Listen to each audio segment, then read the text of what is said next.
ವಿದ್ಯಾರ್ಥಿಗಳೇ, ಮುಂಜಾನೆಯ ಶುಭೋದಯಗಳು. ಇವತ್ತು ನಾವು ಚಿಟ್ಟೆಯನ್ನು ಹುಡುಕುತ್ತಾ ಹೊರಟ ಹೂವು ಅಂತಕ್ಕಂಥದ್ದೊಂದು ಕೊನೆಯ ಭಾಗವನ್ನು ಇವತ್ತು ನಾವು ನೋಡೋಣ. ಇವತ್ತು ಇಲ್ಲಿ ವೆಂಕಟಲಕ್ಷ್ಮಿಯವರು ಒಂದು ನೆರವಿಗೆ ಬಂದರು. ಯಾರು?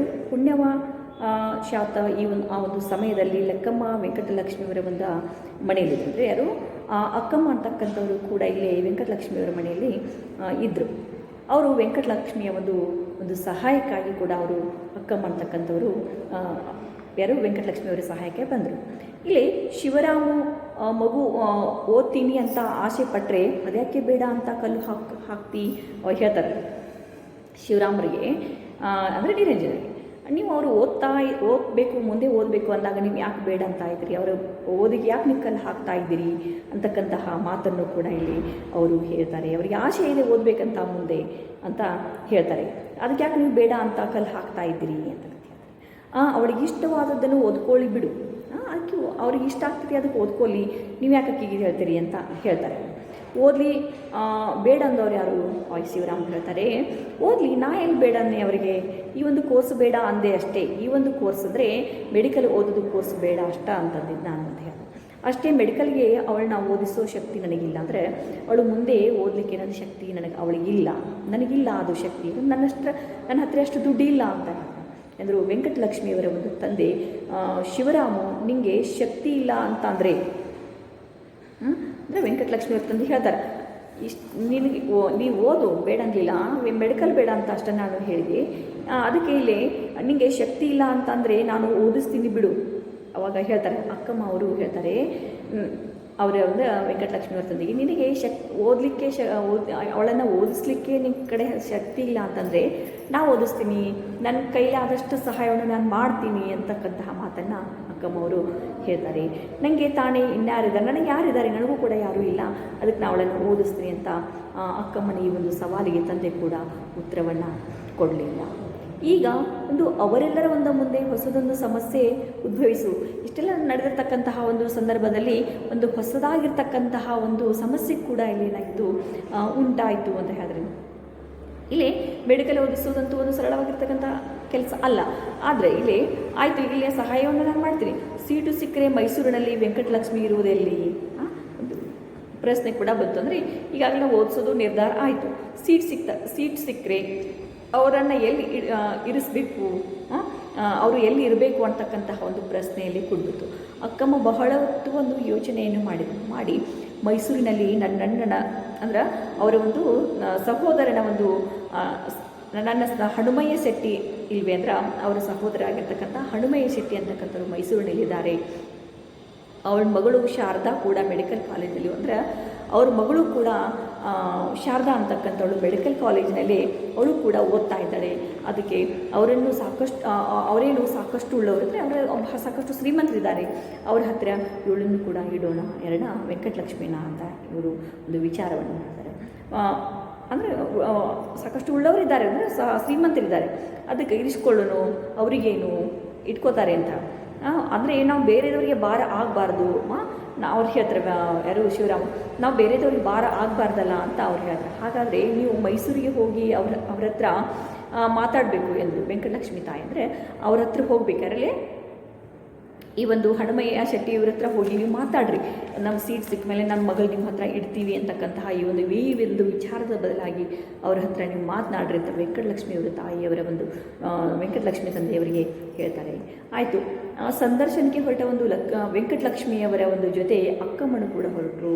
ಇಲ್ಲೇ ಸಂದರ್ಶನಕ್ಕೆ ವೆಂಕಟಲಕ್ಷ್ಮಿಯವರು ಸಂದರ್ಶನಕ್ಕೆ ಹೊಂಟಾಗ ಅವ್ರ ಜೊತೆ ಅಕ್ಕಮ್ಮ ಕೂಡ ಹೊರಟು ಇಬ್ಬರು ಹನುಮಯ್ಯ ಶೆಟ್ಟರ ಮನೆಯಲ್ಲಿ ಉಳಿದುಕೊಂಡ್ರು. ಅಂದರೆ ಅಕ್ಕಮ್ಮಯ್ಯನ ಸಹೋದರ ಇವರು ಹನುಮಯ್ಯನ ಶೆಟ್ಟಿಯವರ ಮನೆಯಲ್ಲಿ ಇವರಿಬ್ಬರು ಕೂಡ ಉಳಿದುಕೊಂಡ್ರು. ಅವರ ಮಗಳು ಶಾರದಾ ಆಗ 3ನೇ MBBS ತರಗತಿಯಲ್ಲಿ ಓದ್ತಾ ಇದ್ದರು. ಯಾರು? ಹನುಮಯ್ಯ ಶೆಟ್ಟಿಯವರ ಮಗಳು ಕೂಡ 3ನೇ ಅವಳು ಕೂಡ ಮೂರನೇ MBBS ತರಗತಿಯಲ್ಲಿ MBBS ತರಗತಿಯಲ್ಲಿ ಅವಳು ಕೂಡ ಓದ್ತಾ ಇದ್ಳು. ಮೃದು ಮಾತಿನ ಶಾರದಾ ಮೊದಲೇ ನೋಟದಿಂದಲೇ ವೆಂಕಟಲಕ್ಷ್ಮಿಯವರು ಆತ್ಮೀಯರಾದರು. ಇಬ್ಬರು ಕೂಡ ಆತ್ಮೀಯ ಸ್ನೇಹಿತರಾದರು, ವೆಂಕಟಲಕ್ಷ್ಮಿ ಮತ್ತು ಶಾರದಾ. ಇವರು ಕೂಡ ಅಷ್ಟೇ ಅಲ್ಲದೆ ಫಸ್ಟ್ ಕ್ಲಾಸ್ನಲ್ಲಿ ಆದಮೇಲೆ ಅಂದರೆ ಒಂದು ಕ್ಲಾಸ್ನಲ್ಲಿ ಒಂದು ತಮ್ಮ ಓದುವಿನಲ್ಲಿ ಒಂದು ಅಂಕಗಳನ್ನು ಸಹ ಚೆನ್ನಾಗಿ ತೆಗೆದುಕೊಂಡು ಒಂದು ಪ್ರವೇಶ ಒಂದು ಪರೀಕ್ಷೆಯಲ್ಲಿ ಚೆನ್ನಾಗಿ ಅಂಕಗಳನ್ನು ಗಳಿಸ್ಕೊಂಡು ಒಂದು ಸೀಟನ್ನು ಇವರು ಗಳಿಸ್ಕೊತಾರೆ. ಸೀಟು ಅವಳಿಗೆ ಸೀಟ್ ಸಿಗುತ್ತೆ. ಆದರೆ ಇದು ತುಂಬ ಕಷ್ಟದ ಒಂದು ಕೋರ್ಸು ಅಂತ ಹೇಳ್ತಾರೆ. ಇದರಲ್ಲಿ ನೀವು ಓದಬೇಕು, ಓದಿದ್ರೆ ನಿಮಗೆ ಸೀಟ್ ಸಿಗ್ತದೆ. ಆದರೆ ತುಂಬ ಒಂದು ಕಷ್ಟವಾಗಿರ್ತಕ್ಕಂತಹ ಇದು ಒಂದು ಕೋರ್ಸು. ಕಷ್ಟಪಡೋಕ್ಕೆ ಸಿದ್ಧವಾಗಿದ್ದರೆ ಮಾತ್ರ ಇಲ್ಲಿ ಬಾ ಎಂದಳು ಶಾರದಾ. ಅವಾಗ ಶಾರದಾ ಅವಳಿಗೆ ಹೇಳ್ತಾಳ, ಯಾರಿಗೆ? ವೆಂಕಟಲಕ್ಷ್ಮಿ. ಇದು ಕಷ್ಟವಾಗಿರ್ತಕ್ಕಂತಹ ಒಂದು ಕೋರ್ಸ್ ಐತಿ, ಇದನ್ನು ಕಷ್ಟಪಟ್ಟು ನಾವು ಓದಬೇಕು, ಇದರಿಂದ ನಾವು ಮುಂದೆ ಬರ್ತೀವಿ, ಇದನ್ನೆಲ್ಲ ಮಾಡೋದಾದರೆ ನೀನು ಇಲ್ಲಿ ಬಾ ಅಂತಕ್ಕಂಥ ಮಾತನ್ನು ಶಾರದಾ ಹೇಳ್ತಾರೆ. ಅವಾಗ ಹೇಳ್ತಾರೆ ಯಾರು? ವೆಂಕಟಲಕ್ಷ್ಮಿ. ಎಷ್ಟು ಕಷ್ಟವಾದರೂ ಪರವಾಗಿಲ್ಲ ಶಾರದಕ್ಕ, ನಾನು ಡಾಕ್ಟರ್ ಆಗಬೇಕು, ಎಷ್ಟೇ ಕಷ್ಟವಾದರೂ ಪರವಾಗಿಲ್ಲ, ನಾನು ಮಾತ್ರ ಡಾಕ್ಟರ್ ಆಗಬೇಕು ಅಂತಕ್ಕಂತಹ ಮಾತನ್ನು ವೆಂಕಟಲಕ್ಷ್ಮಿಯವರು ಹೇಳ್ತಾರೆ. ಅದೊಂದು ನನ್ನ ಆಸೆ ಐತಿ ಅಂತ ವೆಂಕಟಲಕ್ಷ್ಮಿ ಹೇಳ್ತಾರೆ. ಅಷ್ಟರಲ್ಲಿ ವೆಂಕಟಲಕ್ಷ್ಮಿಯವರು ಸಂದರ್ಶನಕ್ಕೆ ಹೋಗಿ ಬಂದರು. ವೆಂಕಟಲಕ್ಷ್ಮಿಯವರು ಕೂಡ ಸಂದರ್ಶನಕ್ಕೆ ಹೋಗಿ ಬಂದರು. ಆದರೆ ಮನೆಗೆ ಹಿಂದಿರುಗಿದ ಒಂದು ಹೊತ್ತಿಗೆ ಸಂದರ್ಶನಕ್ಕೆ ಹೋಗಿ ಹಿಂದಿರುಗಿದರು. ಮತ್ತು ಅವರ ಅಣ್ಣನ ಮಧ್ಯೆ ಭಾರಿ ಒಂದು ವಾಗ್ದಾದ ನಡೆದಿತ್ತು. ಯಾರು? ಅಕ್ಕಮ್ಮ ಮತ್ತು ಅವರ ಅಣ್ಣನ ಮಧ್ಯೆ. ಅಕ್ಕಮ್ಮ ಮತ್ತು ಅವರ ಅಣ್ಣ ಅಂದರೆ ಅಕ್ಕಮ್ಮ ಈ ವೆಂಕಟಲಕ್ಷ್ಮಿ ಸಹಾಯ ಮಾಡಲಿಕ್ಕೆ ಬಂದಿರತಕ್ಕಂಥವ್ರು, ಅವರ ಸಹೋದರನ ಹನುಮಂತ ಶೆಟ್ಟಿ. ಒಂದು ವಾಗ್ವಾದ, ಒಂದು ಚರ್ಚೆ ನಡೆದಿತ್ತು. ವೆಂಕಟಲಕ್ಷ್ಮಿ ಮನೆಯಲ್ಲಿದ್ದು ಮೆಡಿಕಲ್ ಓದುವುದನ್ನು ಅಕ್ಕಮ್ಮ ಹೇಳಿದಾಗ, ನಿಮ್ಮ ಮನೆ ಅಂದರೆ ತನ್ನ ಸಹೋದರಿಗೆ ಅಂದರೆ ನಿಮ್ಮ ಮನೆಯಲ್ಲಿ ಇದ್ದು ಇವಳು ಕೂಡ ಒಂದು ಮೆಡಿಕಲನ್ನು ಓದ್ತಾಳೆ ಅಂತ ಹೇಳಿದಾಗ, ಹನುಮಯ್ಯ ಶೆಟ್ಟಿ ಅದು ತನ್ನಿಂದ ಸಾಧ್ಯವಿಲ್ಲ ಅಂತ ಏನು ಸ್ಪಷ್ಟಪಡ್ತಾರೆ. ಅವ್ರು ಹೇಳ್ತಾರೆ, ನನ್ನಿಂದ ಸಾಧ್ಯ ಇಲ್ಲ, ನನ್ನ ಮನೆಯಲ್ಲಿ ಇಟ್ಕೊಳ್ಳೋದಿಲ್ಲ ಅಂತಕ್ಕಂಥ ಮಾತನ್ನು, ನನ್ನ ಕಷ್ಟವೇ ನನಗೆ ಸಾಕಾಗಿದೆ. ಅವಾಗ ಹೇಳ್ತಾರು ಹನುಮಯ್ಯ ಶೆಟ್ಟಿ, ನನ್ನ ಮನೆಯ ಪರಿಸ್ಥಿತಿ ನನಗೆ ಸಾಕಾಗಿದೆ, ನನ್ನ ಕಷ್ಟವೇ ನನಗೆ ಸಾಕಾಗಿದೆ, ಇನ್ನೊಬ್ಬರ ಮಗಳ ಜವಾಬ್ದಾರಿ ವಹಿಸ್ಕೊಳ್ಳೋಕ್ಕೆ ನನಗೆ ಇಷ್ಟವಿಲ್ಲ ಅಂತಕ್ಕಂತಹ ಮಾತನ್ನು ಹನುಮಯ್ಯ ಶೆಟ್ಟಿ ಒಂದು ಕೊನೆಯ ನಿರ್ಧಾರವನ್ನು ಅಕ್ಕಮ್ಮ ಅವರಿಗೆ ಹೇಳ್ತಾರೆ. ಅನಂತರ ವೆಂಕಟಲಕ್ಷ್ಮಿಯವರು ಅಕ್ಕಮ್ಮವರು ಹತ್ತಿರದಲ್ಲಿ ಇದ್ದ ಒಂದು ಹಾಸ್ಟೆಲ್ಗೆ ಹೋಗ್ತಾರೆ. ಅಲ್ಲಿ ಒಂದು ಹಾಸ್ಟೆಲ್ ಇದೆ. ಹಾಸ್ಟೆಲ್ಗೆ ಹೋಗಿ ಅಲ್ಲಿ ತಿಂಗಳಿಗೆ ಊಟ ವಸತಿ ಸೇರಿ 40 ರೂಪಾಯಿ ಎಂಬುದನ್ನು ತಿಳಿದು ಬರ್ತದೆ. ಆ ಒಂದು ಹಾಸ್ಟೆಲಿನ ಖರ್ಚು ತಿಂಗಳಿಗೆ ಊಟ ಮತ್ತು ವಸತಿ ಕೊಡಿಕೊಂಡು 40 ರೂಪಾಯಿ ಅಂತ ತಿಳಿದು ಬಂದಾಗ 40 ರೂಪಾಯಿ ಅದೊಂದು ಭಾರಿ ಮೊತ್ತ ವೆಂಕಟಲಕ್ಷ್ಮಿಯವರು ಪಾಲಿಗೆ. ಅದೊಂದು ದೊಡ್ಡದಾಗಿರ್ತಕ್ಕಂಥ, ಆವಾಗಿನ ಒಂದು ಕಾಲದಲ್ಲಿ 40 ರೂಪಾಯಿ ಅಂದರೂ ಅದು ದೊಡ್ಡದಾಗಿರ್ತಕ್ಕಂತಹದ್ದು. ಆ ಒಂದು ಕಾಲಕ್ಕೆ ಹುಡುಗಿಯರಿಗೆ ಮೆಡಿಕಲ್ ಕಾಲೇಜಿಗೆ ಟ್ಯೂಷನ್ ಫೀ ಇರಲಿಲ್ಲ. ಆ ಒಂದು ಕಾಲಕ್ಕೆ ಟ್ಯೂಷನ್ ಖರ್ಚಬೇಕಾದ್ರೂ ಫೀ ಇರ್ತಿರಲಿಲ್ಲ. ಪುಸ್ತಕಗಳನ್ನು ಮಾತ್ರ ಅಲ್ಲಿ ಹೊಂದಿಸಿಕೊಳ್ಬೇಕಾಗ್ತಾ ಇತ್ತು. ದೊಡ್ಡ ಪುಸ್ತಕಗಳು ಅಲ್ಲಿ ಲೈಬ್ರರಿಯಲ್ಲಿ ಸಿಗ್ತಾ ಇದ್ವು. ಅಕ್ಕಮ್ಮ ಹತ್ರ ಎಷ್ಟು ತೊಂದರೆಯಾದರೂ ಚಿಂತೆ ಇಲ್ಲ, ಅನುಭವಿಸ್ತೀನಿ, ನಾನು ಮೆಡಿಕಲ್ ಕಾಲೇಜಿಗೆ ಸೇರೋ ಹಾಗೆ ಮಾಡಿದ್ದ ವೆಂಕಟಲಕ್ಷ್ಮಿ.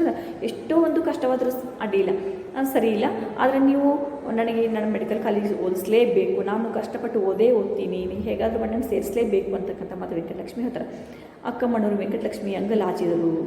ವೆಂಕಟಲಕ್ಷ್ಮಿಯ ಅಕ್ಕಮ್ಮನವರಿಗೆ ಬೇಡಿಕೋತಾರೆ, ದೈವ ಚಿತ್ತದಿಂದ ಹಾಗೆ ಆಗುತ್ತೆ ಬಿಡು, ದೈವರ ಇಚ್ಛದಿಂದ ಇದು ನಿನಗೆ ಸೀಟ್ ಸಿಗ್ತೈತಿ ಎಂದು ಧೈರ್ಯವನ್ನು ಹೇಳಿದರು ಅಕ್ಕಮ್ಮ ಅವರು. ಮೈಸೂರಿನಿಂದ ಹಿಂದಿರುಗಿದರು. ಅಷ್ಟರಲ್ಲಿ ಸಂದರ್ಶನ ಕೊಟ್ಟರು. ಮೈಸೂರಿನಿಂದ ಏನು ಮಾಡಿದ್ರು, ಮರಳಿದರು ತಮ್ಮ ಊರಿಗೆ.